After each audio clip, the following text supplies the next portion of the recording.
اعوذ باللہ من الشیطان الرجیم بسم اللہ الرحمن الرحیم ومن يعظم شعائر اللہ فإنها من تقوى القلوب صدق اللہ العظیم۔ قرآن مجید فرقان حمید میں اللہ تبارک و تعالی نے قربانی کا اور شعائر اللہ، اللہ کی جو نشانیاں ہیں، قربانی کا بھی ذکر فرمایا اور اپنی نشانیوں کی تعظیم کا بھی ذکر فرمایا۔ اور اللہ کے نبی صلی اللہ علیہ وسلم کو اللہ تبارک و تعالی نے یہ بھی حکم ارشاد فرمایا، فَصَلِّ لِرَبِّكَ وَانْحَرْ، سورہ کوثر کی آیت ہے، جس میں اللہ تبارک و تعالی نے فرمایا نبی اپنے رب کے لیے نماز پڑھیں اور اپنے رب کے لیے قربانی کریں۔ مسلمان ظاہر ہے قربانی اللہ کی رضا کے لیے کرتے ہیں، اور انسان کی نیت ہونی ہی یہی چاہیے کہ اللہ تبارک و تعالی کی رضا کے لیے میں قربانی کر رہا ہوں، اپنے رب کو راضی کرنے کے لیے۔ حضرت سیدنا ابراہیم خلیل اللہ علیہ السلام کی سنت پہ عمل کرتے ہوئے اور حضور تاجدار کائنات صلی اللہ علیہ وسلم کے حکم پہ عمل کرتے ہوئے یہ کام کرنا چاہیے، قربانی کرنی چاہیے۔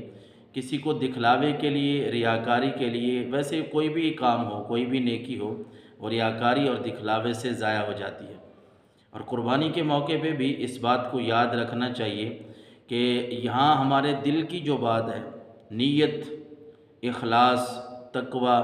اللہ تبارک و تعالی کے سامنے یہ چیزیں جو ہیں وہ طاقت رکھتی ہیں۔ باقی اگر کوئی یہ کہے کہ میری قربانی بڑی ہے، میرا جانور بڑا ہے، اگر وہ نیت یہ کرتا ہے کہ میں نے قربانی بڑی خوبصورت کی ہے، یعنی رب کی رضا نہیں ہے، لوگوں کو دکھلانا ہے یا اپنی قربانی کو بڑا کر کے دکھلانا ہے، تو پھر اس طرح ایسی قربانی کا، ایسی کسی بھی نیکی کا ثواب انسان کو نہیں ملتا۔ حضرت عمر بن خطاب رضی اللہ تعالیٰ عنہ کے بارے میں ایک روایت منقول ہے، جس کا مفہوم ہے کہ آپ حضرت عمر فاروق کے پاس ایک اونٹ تھا اور بڑا قیمتی اونٹ تھا، کسی کو پسند آ گیا، خیر تو اس نے حضرت عمر فاروق کو، آپ نے قربانی کے لیے لیا تھا، حج کا موقع تھا، تو حضرت عمر فاروق کو اس نے یہ درخواست کی کہ یہ اونٹ مجھے بڑا پسند ہے، آپ یہ میرے ہاتھوں بیچ دیں۔ تو حضرت عمر فاروق نے پہلے تو کہا کہ نہیں، میں نے نہیں بیچنا۔ جب اس نے اصرار کیا تو وہ ساتھ کہنے لگا کہ میں اس کی بڑی قیمت آپ کو ادا کرتا ہوں، 300 دینار، یعنی وہ جانور اگر 100 دینار کا تھا، اس نے مثال دیں 100 دینار کا تھا تو اس نے 300 دینار، بہت زیادہ پیسے کہے۔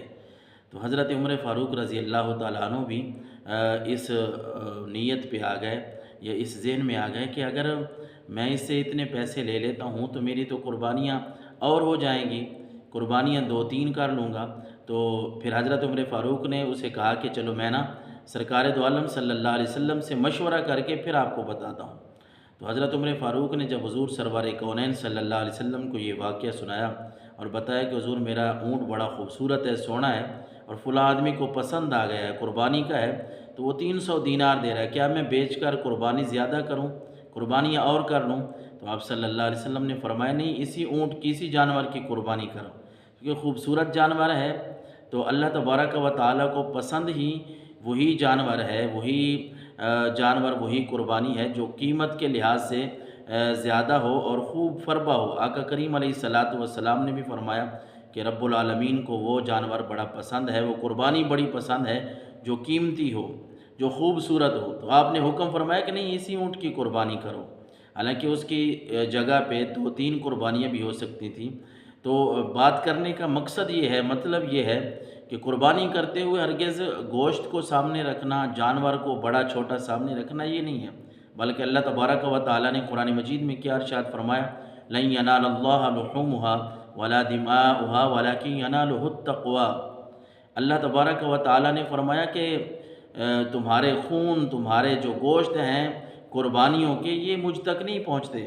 اللہ تبارک و تعالیٰ کی ذات تک اگر کوئی چیز پہنچتی ہے تو وہ دلوں کا تقویٰ ہے، وہ پرہیزگاری ہے، وہ نیت ہے۔ انسان کی جتنی خالص نیت ہوگی، چاہے اس نے کوئی چھوٹا سا جانور ذبح کیا ہے،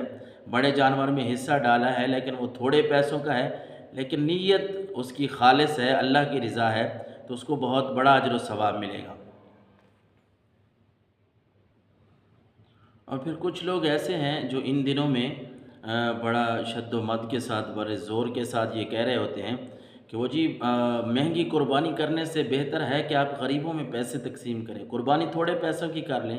اسی طرح حج کا سیزن ہے، حج کا موسم ہے، تو یہ بھی جملے دیکھنے کو ملتے ہیں کہ وہ جی حج کرنے سے بہتر ہے کہ غریبوں کو پیسے دے دیے جائیں۔ نہیں، اس طرح کی بات بھی نہیں ہے، یہ جملے بھی غلط ہیں، چونکہ جو قربانی واجب ہے، حج اگر فرض ہے تو وہ کرنا ہے۔ غریبوں کی جہاں تک بات ہے تو وہ سارا سال غریب آپ کو یاد نہیں ہوتے، سارا سال ہی غریب آپ کے پڑوسی ہیں، آپ کے شہر محلے میں رہنے والے ہیں، ایسے ایسے مریض ہیں گھروں میں کہ جو سارا سال بیڈ پہ ہوتے ہیں، چارپائی پہ ہوتے ہیں، ان کے پاس دوائی کے پیسے تک نہیں ہوتے، ان کا کوئی پتہ نہیں کرتا۔ لیکن یہ دن جب آتے ہیں تو پھر کچھ ایسے لوگ بھی آ جاتے ہیں، لیکن اصل جو مسئلہ ہے ان دنوں میں قربانی کے لیے وہ یہی ہے کہ جب قربانی ہے یا حج ہے، اللہ کا حکم ہے، اللہ کے نبی کا حکم ہے، تو اب اس کو بجا لانے کے لیے جتنی بھی ہم اعلیٰ قسم کی قربانی کریں گے، جتنے پیسے خرچ کریں گے، ایک ایک روپے کے بدلے یقیناً انسان کو نیکیاں ملتی ہیں۔ حضرت زید بن ارقم رضی اللہ تعالیٰ عنہ کی حدیث مبارکہ ہے، روایت ہے کہ آپ صلی اللہ علیہ وسلم سے صحابہ کرام نے پوچھا کہ یا رسول اللہ صلی اللہ علیہ وسلم یہ قربانیاں کیا ہیں؟ تو آپ نے فرمایا تمہارے باپ ابراہیم کی سنت ہیں۔ تو صحابہ کرام نے عرض کیا یا رسول اللہ ہمارے لیے ان میں ثواب کیا ہے؟ تو آپ نے فرمایا ہر بال کے بدلے ایک ایک نیکی ہے۔ صحابہ کرام بڑے عقل مند دانشور لوگ تھے، وہ دور کی بات کو بھی دیکھنے والے تھے، تو انہوں نے یہ بات بھی پوچھ لی کہ یا رسول اللہ ایسے جانور بھی ہیں قربانی کے لیے جن کی اون ہوتی ہے، تو یا رسول اللہ اون کا کیا حکم ہے؟ اون میں تو بہت باریک بال ہوتے ہیں، چلو ہم نہیں گن سکتے، تو اللہ تبارک و تعالیٰ کی ذات کو تو ان کا علم ہے نا۔ تو آپ صلی اللہ علیہ وسلم نے فرمایا کہ اون والا جانور کوئی قربانی کرے گا تو جتنے اون میں بال ہیں اللہ تبارک و تعالیٰ پھر بھی ایک ایک بال کے بدلے اس کو ایک ایک نیکی عطا فرمائے گا۔ اور اسی طرح مختلف روایات ہیں، سرکار دو عالم صلی اللہ علیہ وسلم نے اپنی پیاری بیٹی حضرت سیدہ طیبہ طاہرہ فاطمہ الزہرا رضی اللہ تعالیٰ عنہ کو حکم دیا کہ فاطمہ اپنی قربانی لاؤ اور اس کے ساتھ کھڑی ہوں، اور آپ نے فرمایا کہ جب اس کا خون، قربانی کا خون جب زمین پہ گرتا ہے تو اللہ تبارک و تعالیٰ پہلے گناہ جو ہوتے ہیں انسان کے وہ معاف فرما دیتا ہے۔ اور ایک روایت کا مفہوم ہے کہ آپ نے یہ بھی فرمایا کہ اے فاطمہ یہ قربانیاں جو ہیں اپنے کھروں کے ساتھ، اپنے سینگوں اور اپنے خون کے ساتھ جو ہے وہ اللہ کی بارگاہ میں آئیں گی اور انسان کی شفاعت کریں گی، سفارش کریں گی۔ اور ایک روایت کے مفہوم میں تو اتنا بھی آپ نے فرمایا کہ یہ قربانیاں انسان کے لیے میزان میں 70 گنا اضافے کے ساتھ آئیں گی، جتنا ان کا وزن ہوگا اس سے بھی 70 گنا اضافے کے ساتھ ان کو تولا جائے گا، اور اتنا ثواب انسان کو اللہ تبارک و تعالیٰ کی طرف سے ملے گا۔ اس لیے آپ صلی اللہ علیہ وسلم کی ایک حدیث مبارکہ میں ہے، آپ نے فرمایا قربانی جو ہے وہ خوش دلی سے کرو۔ اللہ تبارک و تعالیٰ کی سارا سال ہم نعمتیں کھاتے رہتے ہیں، تو قربانی کا جب سیزن ہے، قربانی کا موسم ہے، تو یہاں بھی ہم جتنا ہو سکے خوش دلی سے قربانی کریں جتنی رب نے توفیق بخشی ہے۔ یقیناً جب ہم اللہ تبارک و تعالیٰ کے نبی صلی اللہ علیہ وسلم کی ان باتوں پہ عمل کریں گے تو اللہ تبارک و تعالیٰ میں بے شمار اجر و ثواب بھی عطا فرمائے گا، اور ہمارے لیے آخرت کا خزانہ بھی بنے گا۔ اللہ تعالیٰ عمل کی توفیق عطا فرمائے۔